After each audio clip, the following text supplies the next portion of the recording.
ஆசிரியர்கள், அரசு ஊழியர்கள் அனைவருக்கும் தமிழ்நாடு உயர்நிலை மேல்நிலைப்பள்ளி பட்டதாரி ஆசிரியர் கழகத்தின் மாநில மையத்தின் சார்பாக புரட்சிகர வணக்கத்தை தெரிவித்துக் கொள்கின்றேன்.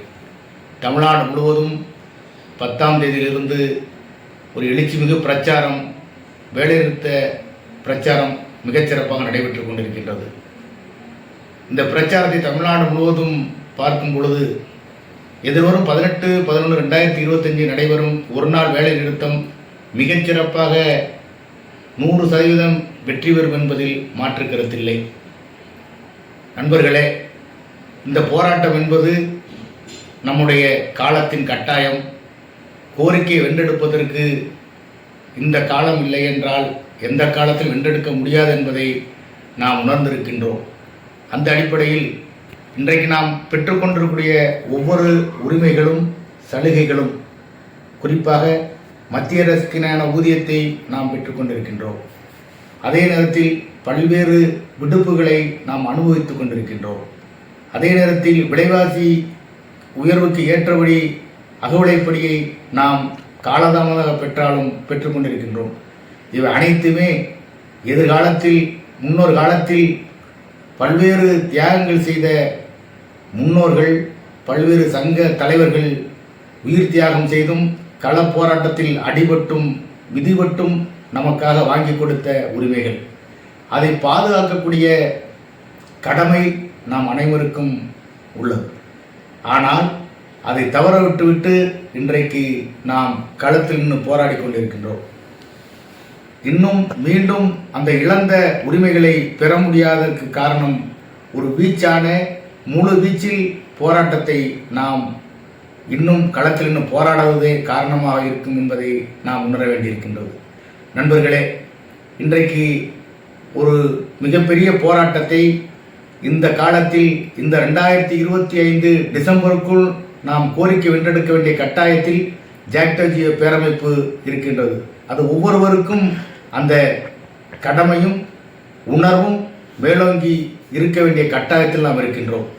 நண்பர்களே, நாம் இன்றைக்கு மத்திய அரசுக்கான ஊதியமாக இருந்தாலும், பல்வேறு சலுகைகளாக இருந்தாலும், பல்வேறு போராட்டங்களில், குறிப்பாக 1984, 1985, 1988, 1989 என்று பல கட்ட போராட்டங்கள், பல மாத கணக்கில் சிறையிலிருந்து திருமணம் நிச்சயிக்கப்பட்ட ஆசிரியர்களும் அரசு ஊழியர்களும் திருமணம் தாமதமாக்கப்பட்டது.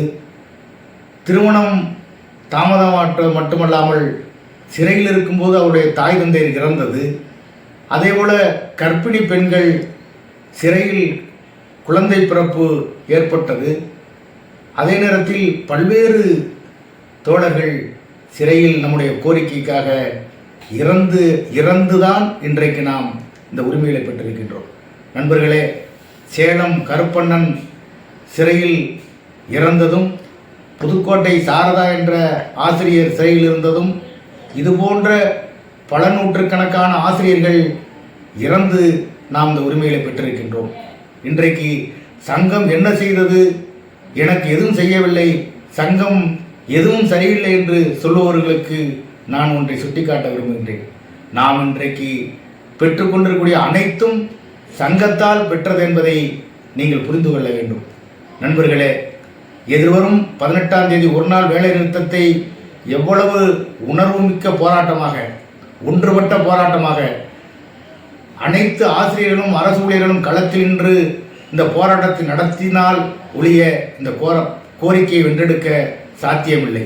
எனவே அனைவரும் வரக்கூடிய ஒரு நாள் வேலை நிறுத்தத்தில் 18ஆம் தேதி அலுவலகத்தையும் பள்ளியையும் பூட்டிவிட்டு மாவட்ட தலைநகரங்களில் ஆங்காங்கு நடைபெறும் போராட்டங்களில் கலந்து கொள்ள வேண்டும் என்று அன்போடு கேட்டுக்கொள்கின்றேன்.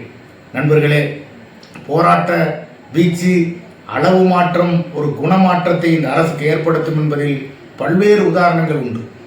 நண்பர்களே, 2017 ஒன்றுபட்ட போராட்டம் அறிவித்த பிறகு பல்வேறு சூழ்நிலையில் ஜாக்டோஜியோவில் பிளவு ஏற்படும் பொழுது, நீதிமன்றம் போராட்டத்துக்கு தடை விதித்த பொழுதும் அதையும் மீறி களத்தில் நின்று பல்வேறு சங்கங்கள், பல்வேறு சங்க தலைவர்கள் மீது வழக்குகள் போட்டு இருந்த பொழுதும் ஆசிரியர்களும் அரசு ஊழியரும் களத்தில் போராடியதைக் கண்டு நீதிமன்றமே அரசை அழைத்து உண்மையான உணர்வுமிக்க போராட்டம், நியாயமான கோரிக்கைக்கான போராட்டம், உடனடியாக அவருடைய கோரிக்கை நிறைவேற்றிக் கொடுக்க வேண்டும் என்று அன்றைக்கு தலைமைச் செயலாளர் கிரிஜா வைத்தியநாதன் அவர்களை கட்டளையிட்டது என்பதை நாம் புரிந்து கொள்ள வேண்டும். அதுதான் 2017 நாம் பெற்ற மத்திய அரசுக்கான ஊதியம் இன்றைக்கு நாம் பெற்றுக் கொண்டிருக்கிறோம்.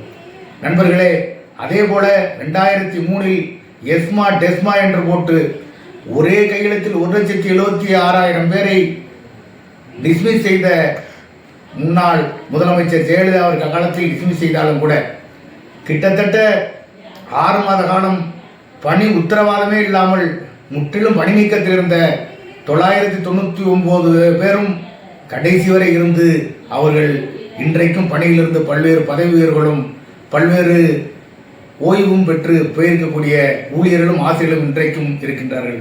அவர்களெல்லாம் பெற்றுக் கொடுத்த உரிமைகள் தான், சலுகைகள் தான் நாம் பெற்றுக்கொண்டிருக்கின்றோம். எனவே நண்பர்களே, நாம் நமது சங்கம், எங்களது சங்கம் சொல்லவில்லை, எங்கள் தலைவர்கள் சொல்லவில்லை என்று சொல்பவர்களுக்கு ஒரு கருத்தை நான் முன்வைக்க விரும்புகிறேன். நீங்கள் தயவு செய்து ஓய்வூதியம் என்பது யாருக்கும் வெவ்வேறு அல்ல, உங்களுக்கும் எனக்கும் ஒன்றுதான்.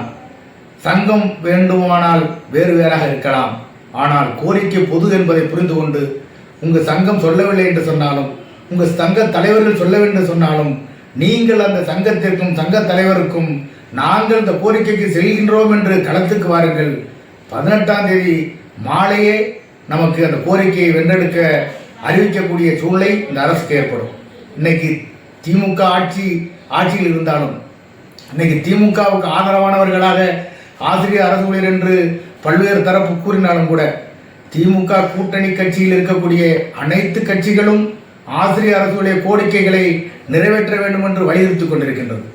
அவர்கள் வலியுறுத்தினால் மட்டும் நமக்கு கிடைக்கும் என்று நாம் நம்பினால் அதைவிட முட்டாள்தனம் வேறொன்றும் இல்லை. எனவே நம்முடைய களம் சூடுபிடித்து, களம் லட்சக்கணக்கான ஆசிரியரும் அரசுகளையும் களத்தில் இருக்கும் பொழுதுதான் களத்திற்கே வந்து ஆட்சியாளர்கள் நம்முடைய கோரிக்கையை நிறைவேற்றி தருவார்கள் என்பதுதான் ஏற்கனவே வரலாறு. உதாரணமாக 1989 போக்குவரத்தோ தொழில்நுட்ப வளர்ச்சியோ இன்றைக்கு போன்ற எந்த சமூக ஊடகங்களோ இல்லாத காலத்தில் தமிழ்நாட்டில் மவுண்ட் ரோட்டில் சென்னையில் 1,00,000க்கும் மேற்பட்ட ஆசிரியரும் அரசு ஊழியர்களும் ஒன்று திரண்டு போராடி குதிரைக்காலில் மிதிவட்டு துப்பாக்கி குண்டுகளுக்கு அடிபணிந்து தடியடிப்பட்டு கோரிக்கை வென்றெடுக்கும் பொழுது எங்கள் தலைவர்களை சிறையிலிருந்து வெளியில் கொண்டு வந்து கோரிக்கை நிறைவேற்றாவிட்டால் களத்தை விட்டு, ரோட்டை விட்டு, சாலை விட்டு வெளியேற மாட்டோம் என்று உறுதியான போராட்டத்தை விவசாயிகளை போன்று உடையணிந்து மஞ்சப்பையில் கை வைத்து கொண்டு போராடி வாங்கி கொடுத்த மத்திய அரசுக்கான ஊதியம்தான் நாம் இன்றைக்கு பெற்றுக்கொண்டிருக்கின்றோம். அந்த நேரத்தில் தான் அன்றைக்கு ஆட்சி அதிகாரத்தில் இருந்த ஆளுநர் PC அலெக்சாண்டர் அவர்கள் சிறையில் இருந்த தலைவர்களை வெளியில் வர வைத்து அவர்கள் முன்னிலையில் நேரு ஸ்டேடியத்தில் அனைவரையும் அமர வைத்து, போராட்டத்தில் அமர வைத்து மத்திய அரசுக்கான ஊதியத்தை தருகிறோம் என்று அறிவிக்க வைத்தது அந்த போராட்டம். எனவேதான் ஒரு அளவு மாற்றம் என்பது அரசுடைய கொள்கை மாற்றத்தில் ஒரு ஏற்படுத்தும் என்பதை நாம் புரிந்து கொள்ள வேண்டும்.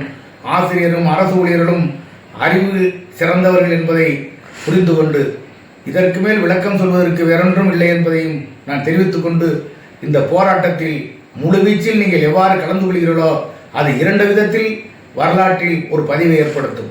ஒன்று, இந்த அரசுக்கு இந்த கோரிக்கை நிறைவேற்றவில்லை என்று சொன்னால் நமக்கு மிகுந்த பின்னடைவை ஏற்படுத்தும் என்ற எச்சரிக்கையையும், ஜாக்டோ ஜியோ அடுத்த கட்ட போராட்டத்தை முடிவெடுப்பதற்கு இந்த போராட்டம் ஒரு முன்னுதாரணமாகவும் இருக்கும் என்பதை புரிந்து கொண்டு அனைத்து ஆசிரியர்களும் அரசு ஊழியர்களும் வரக்கூடிய 18/11/2025 ஒரு நாள் வேலை நிறுத்தத்தில் அலை கடலென திரண்டு வர வேண்டும் என்று அன்போடு கேட்டுக்கொள்கிறேன்.